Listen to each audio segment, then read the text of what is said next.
2019년 8월 7일 수요일이네요.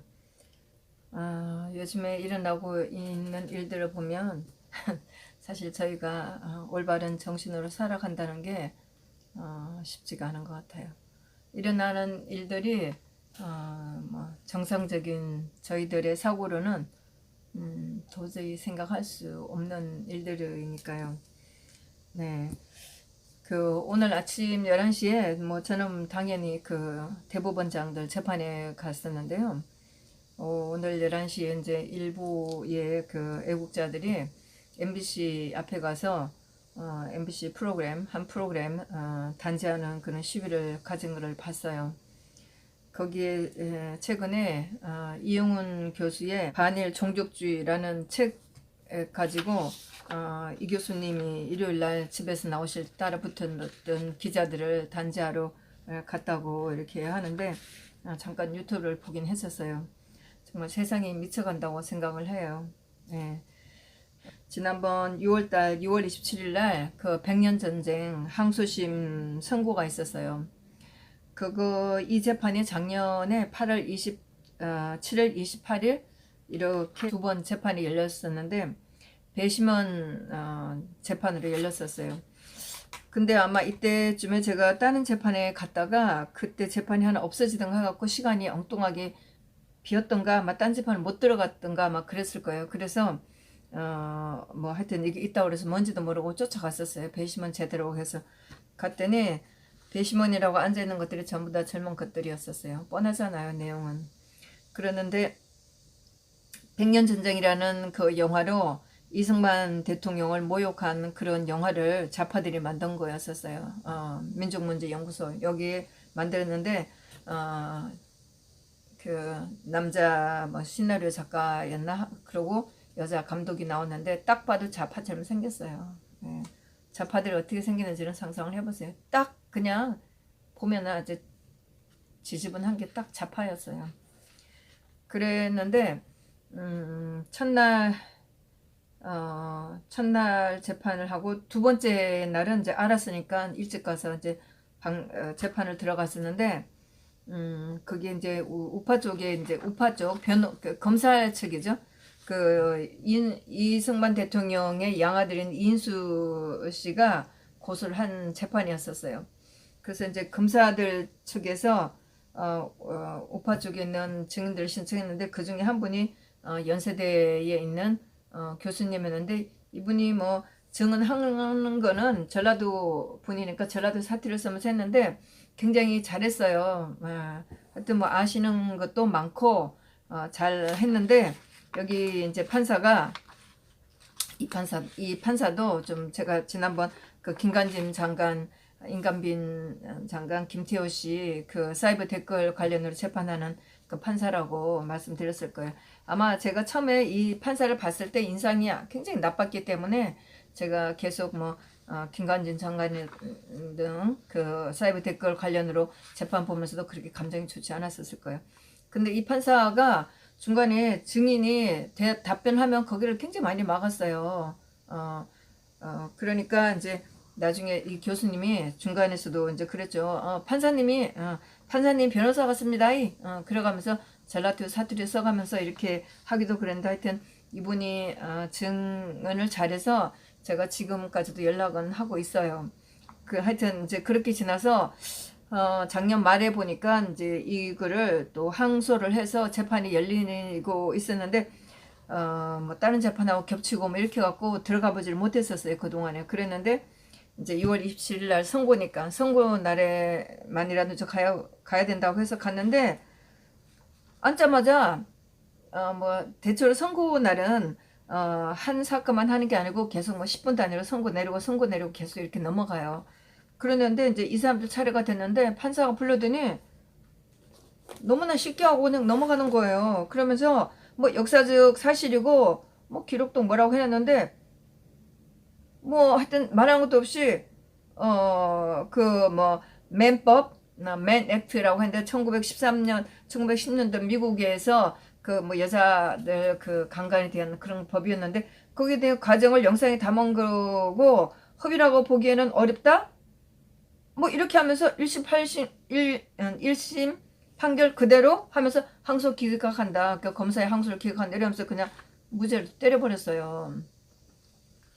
그랬는데 이 판사가 아니다 다를까 대통령 특별활동비 그 재판한 판사예요. 예, 잘라도요.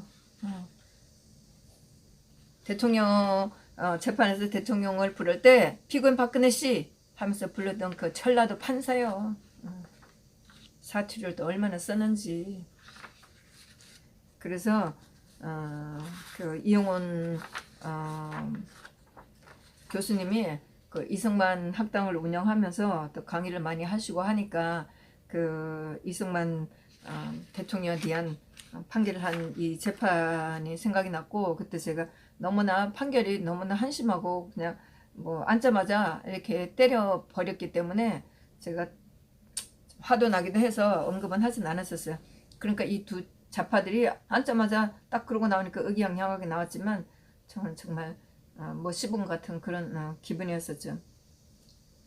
그러는데 이제 1913년도에 일어나는 건데 사실 제가 지금 우리 태극 집회에 나온 여러 사람들을 보면서도 많이 느껴요. 물론 뭐 저는 제가 속한 당이 있는데 뭐 자한당 지지하는 사람들하고 싸우다 보면은 정말 그때나 지금은 어쩜 이렇게 똑같을까 하는 거를 굉장히 많이 느껴요.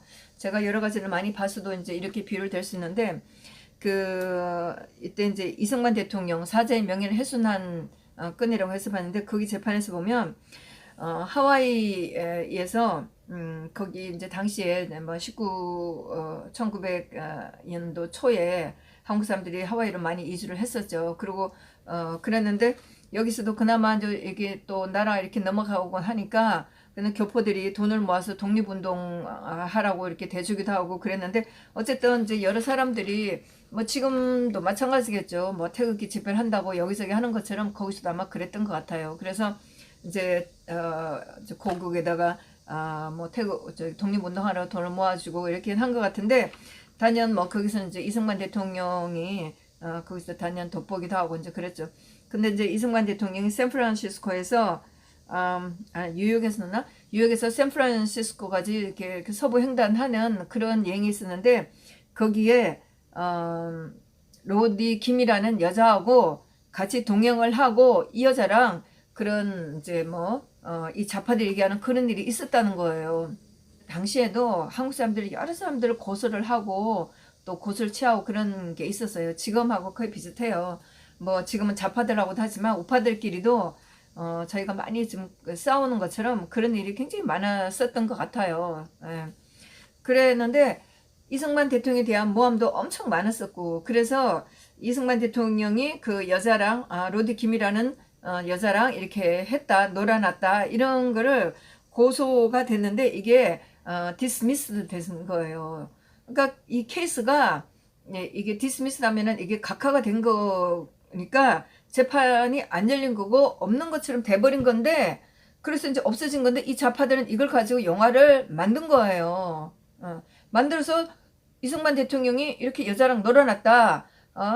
동포들이 그 독립운동하러 모아준 돈을 가지고 흥청망청 고급 호텔로 다니면서 식당 다니면서 여자랑 놀아놨다. 이렇게 해버린 거예요. 물론 저는 그 백년전쟁 보진 않았었어요. 보고 싶은 마음도 없고 그랬는데 제가 2012년도에 그 대통령 선거가 있을 때 그때 12월 달인가 이때쯤에 제가 거리업체를 방문했는데 거기 있는 젊은 녀석이랑 제가 얘기를 하게 됐었어요. 선거를 할 거니? 이렇게 얘기를 하면서 했더니 이 녀석이 막 이런 얘기를 했어요. 백년전쟁을 저보고 봤냐고.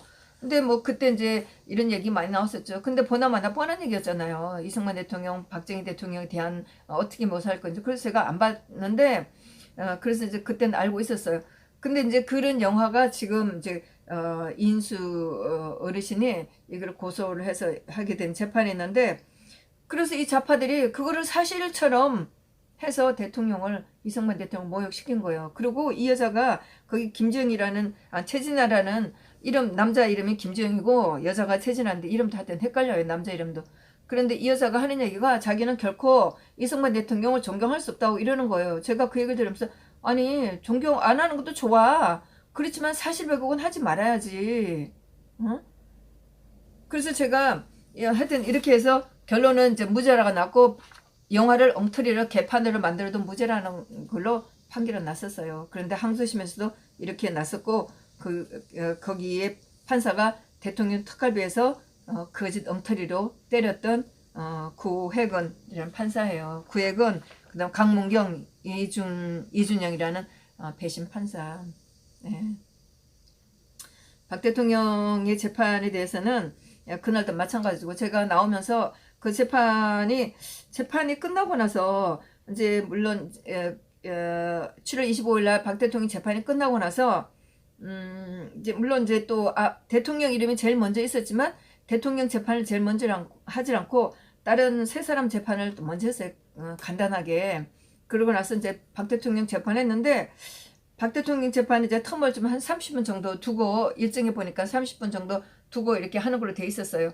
그랬는데 판사가 판결하고 나서 재판이 끝났다는 얘기를 안 했어요. 물론 뭐 대통령이 안 나오셔서 그렇긴 했지만 그러니까 우리도 우물쭈물하고 있었고 제가 대체로 소리 지르는 거는 이제 재판이 끝났습니다 하고 소리는 지르는데 그게 안 나오는 거 저도 멍멍하고 있다가 나오면서 이제 안 나가고 있으니까 나중에 이제 판사가 재판 끝났다고 이렇게 짧은 거지만 재판장에서는 시간이 좀 있는 그런 텀이었었어요. 그래요 하면서 어리벙벙한 상태로 나오면서 소리 질렀는데 나중에 생각하니까 너무 야구려는 게 판사님 횡령을 공모했다고 그러면 그 공모했다는 증거도 알려주셔야죠. 이런 얘기를 하지 못한 게 너무나 화가 나는 거예요. 너무 분한 거예요.